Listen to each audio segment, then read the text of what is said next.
Send them back where they came from. We hear it all the time. But do we even know why we have such a big illegal immigration problem? We need to redesign our immigration laws. Most of us know we have a huge illegal immigration problem, but don't understand why people just don't come over here legally instead of just crossing the border. Today I'll provide you with better understanding on our current immigration laws, some of the problems with it, and why we must push Washington to change our immigration laws. Although there are many different types of visas, we're going to go over just a few types and their problems.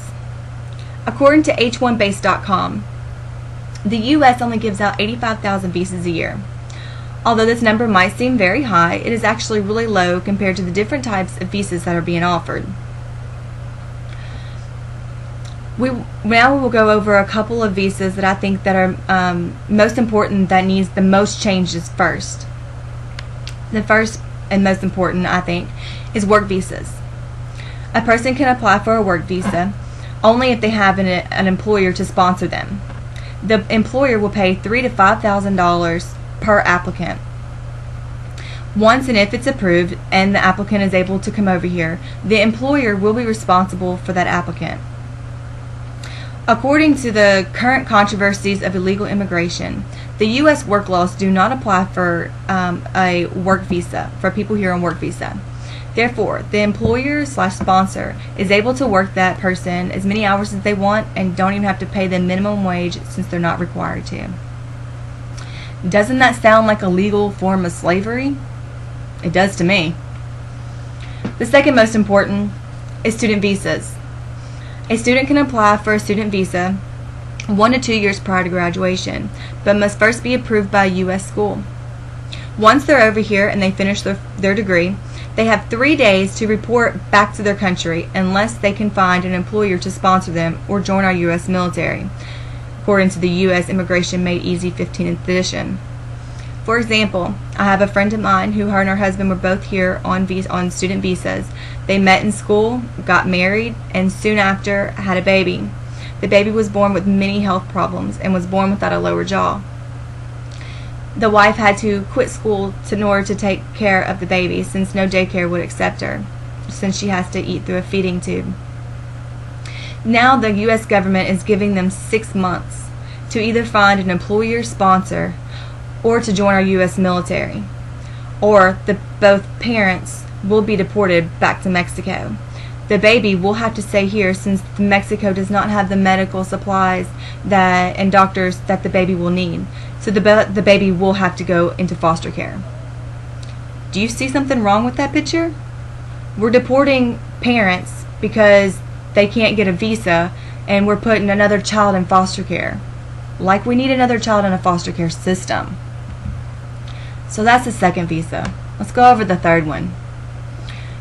Becoming a U.S. citizen. There are a few ways to become a U.S. citizen.